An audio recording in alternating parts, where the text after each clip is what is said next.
नमस्ते इंडिया, नमस्ते entire world. Targeted traffic at OnPassive by Mamta Kulkarni channel में आप सभी का स्वागत है। Let's talk about OnPassive. इस एपिसोड में आज का दूसरा टॉपिक है बेनिफिट्स ऑफ फाउंडिंग पोजीशन। हम जानते हैं कि पिछले ही हफ्ते अनाउंस हुआ है कि फाउंडिंग पोजीशन जल्द ही बंद होने जा रही है। तो उसके बारे में आज हमारे मेहमान हैं मिस्टर वासिम अनवर जी पाकिस्तान से। हम उनके तरफ से इस बारे में कुछ उनके ख्यालात सुनेंगे। बहुत बहुत धन्यवाद। वसीम जी, आइए, आपका स्वागत है। थैंक यू ममता जी, मुझे यहाँ इनवाइट करने के लिए और मुझे अपनी बात को यहाँ रखने का मौका देने के लिए। Hello everyone, my name is Mohammad Waseem Anwar. I am from Lahore Pakistan और मैं ऑन पैसिव का प्राउड फाउंडर हूँ। और ममता जी ने एक बहुत अच्छा क्वेश्चन किया कि फाउंडर पोजीशन की क्या हासिल करने के क्या फ़ायदे हैं, क्या बेनिफिट हैं। देखिए, अगर हम फाउंडर पोजीशन को एक्सप्लेन करने की बात करें तो इस वक्त कंपनी ने हमें 5 to 10% सीक्रेट डिस्क्लोज किए हैं और जो जो कि हमें बेनिफिट मिलने हैं, जो कि बहुत ज़्यादा है, वो तो हमें मिलेंगे। लेकिन जो थोड़ा सा कंपनी ने हमें बताया उसको मैं बताने की कोशिश करता हूँ। हमें फाउंडर्स बनने का क्या फ़ायदा है।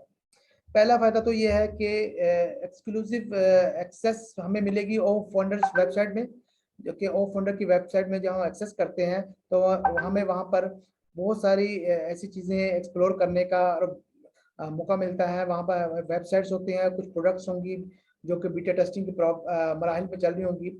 वहाँ पर हमें चैट बोर्ड मिलेगा और बहुत सारी ऐसी चीज़ मिलेगी जो कि हमें वहाँ पर जिसको हम एक्सेस कर सकते हैं, जो कि काम कस्टमर जो कि कंपनी लॉन्च होगी उसको ये चीज़ें एक्सेस नहीं होंगी। दूसरी बात है, हमें चूंकि अर्ली इनविटेशन मिली है, हम पब्लिक से पहले आए हैं, तो हमें इसके बहुत सारे मल्टीपल बेनिफिट मिलेंगे जो कि वक्त के साथ रिवील होंगे। फिर एक और बात है, हम कंपनी के इनर सर्कल में हैं, ठीक है, जिसका हमें बेनिफिट मिलेगा। फिर हमें प्रायोरिटी पोजीशनिंग मिलेगी हर काम में, हमें टारगेटेड ट्रैफिक मिलेगी और वो कस्टमर से ज़्यादा मिलेगी, हमें से बहुत ज़्यादा इसका बेनिफिट मिलेगा।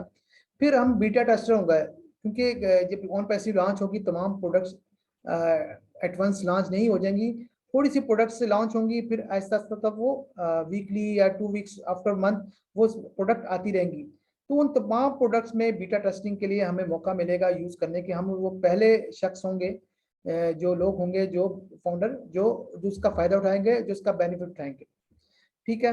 और इसके अलावा हमें बहुत सारी प्रिविलेजेस मिलेंगी, जैसे कि हमें सजेशन देने का, आइडियाज़ देने का, वोट डालने का, ग्राउंड टेबल टॉक करने का, डिस्कशन करने का और फीडबैक देने का भी हमें मौका मिलेगा। तो और बाकी बाकी ये बात है कि और ये चीज़ें हमें हमें कुछ ऐसी चीज़ें भी हैं, जैसे कि हमें डाटा सेंटर, जैसे कंपनी कहती है हमें डाटा सेंटर हमारा अपना होगा और हम उससे अर्न करेंगे। देखिए, जब कंपनी लॉन्च होगी, कस्टमर वो जो डिजिटल प्रोडक्ट का पैकेज बाय करेंगे और उसका उन्हें बेनिफिट मिलेगा, उनको वेबसाइट मिलेगी, उनकी अर्निंग भी होगी, सब कुछ होगा। लेकिन जो बेनिफिट हमें मिलेगा वो कस्टमर को नहीं मिलेगा। जैसे कि डाटा सेंटर है, डाटा सेंटर क्योंकि हमारा अपना है और वो हम आगे दूसरे लोगों को रेंट पर देगी कंपनी, क्योंकि हम कंपनी के पार्टनर होंगे, तो इसलिए हमें उसकी रेवेन्यू में से भी हिस्सा मिलेगा जो कि कस्टमर को नहीं मिलेगा, क्योंकि कस्टमर ने वो चीज़ बाय नहीं की। लेकिन क्योंकि हम we are the partner of company, हमें उसका बेनिफिट मिलेगा। यानी एक तो ये चीज़ मुझे समझ में आती है। और दूसरी बात ये है कि 4.66 बिलियन इस पर टोटल इंटरनेट यूज़र हैं, जिसमें से 3.2 बिलियन सोशल मीडिया यूज़ करते हैं और वीपीएन यूज़ करते हैं, और इस तरह 243 बिलियन जो है जो कि global e learning industry use करते हैं। और कहने के बाद है कि क्राउड फंडिंग का प्लेटफॉर्म भी 2025 में $31 बिलियन प्लस क्रॉस कर जाएगा। और इसके अलावा हमारा ईमेल मार्केटिंग का जो प्लेटफॉर्म है, वहाँ पे भी वो कुछ सालों तक 2025 तक पहुंचेगा, 22.16 बिलियन तक पहुंच जाएगा। फिर चैट बोर्ड है जो उसकी ग्रोथ है 2024 तक 35% तक बढ़ जाएगी। और इसके अलावा पेरोल सिस्टम है, तो वो भी 2026 तक 13.3% तक बढ़ जाएगा। तो ये तमाम प्रोडक्ट्स जो कि फ्यूचर की हैं, जो कि बढ़ गई हैं, तो वो चीज़ें हमें उसका बेनिफिट मिलेगा, ठीक है। क्योंकि वो चीजें, क्योंकि हमारे पास जो फाउंडर को बेनिफिट ये मिलेगा कि 1% फाउंडर होंगे, 99% कस्टमर उन पे डिपेंड करेंगे, उनको बेनिफिट देंगे। देखिए अगर 13 लाख समथिंग लोग अगर फाउंडर बन जाते हैं तो 4.66 बिलियन तो इंटरनेट यूजर हैं। बट आप लोग ये भूल रहे हैं कि ये हमारी प्रोडक्ट ऐसी होंगी जो कि इतनी सस्ती होंगी और एक ऐसी होंगी कि आप सब लोगों को ऑन पैसिव की तरफ आना पड़ेगा।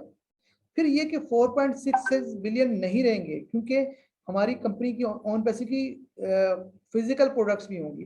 तो इसका मतलब है 4.6 बिलियन डॉलर की जो इंटरनेट इंडस्ट्री है, उसके अलावा जो फिजिकल प्रोडक्ट्स हैं, वो इंडस्ट्री भी हम कैप्चर करेंगे और उसका बेनिफिट भी फाउंडर को मिलेगा।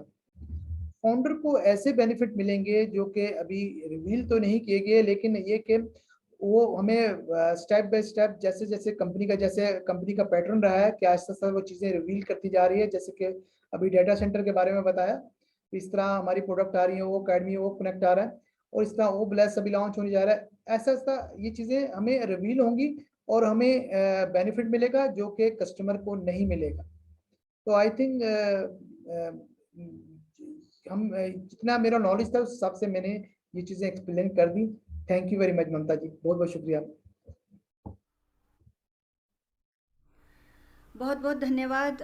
The benefits of founding positions के बारे में आपने बहुत अच्छी तरीके से आपके विचार रखे। हर एक के सोच अलग होती है, पहलू सभी को समझ में आते हैं, अलग अलग होते हैं, इसको जिसको हम पर्सपेक्टिव कहते हैं। तो इसके तहत आपने बहुत अच्छी तरीके से आपके विचार रखे, इसके लिए मैं बहुत बहुत आपकी आभारी हूँ। शुक्रिया।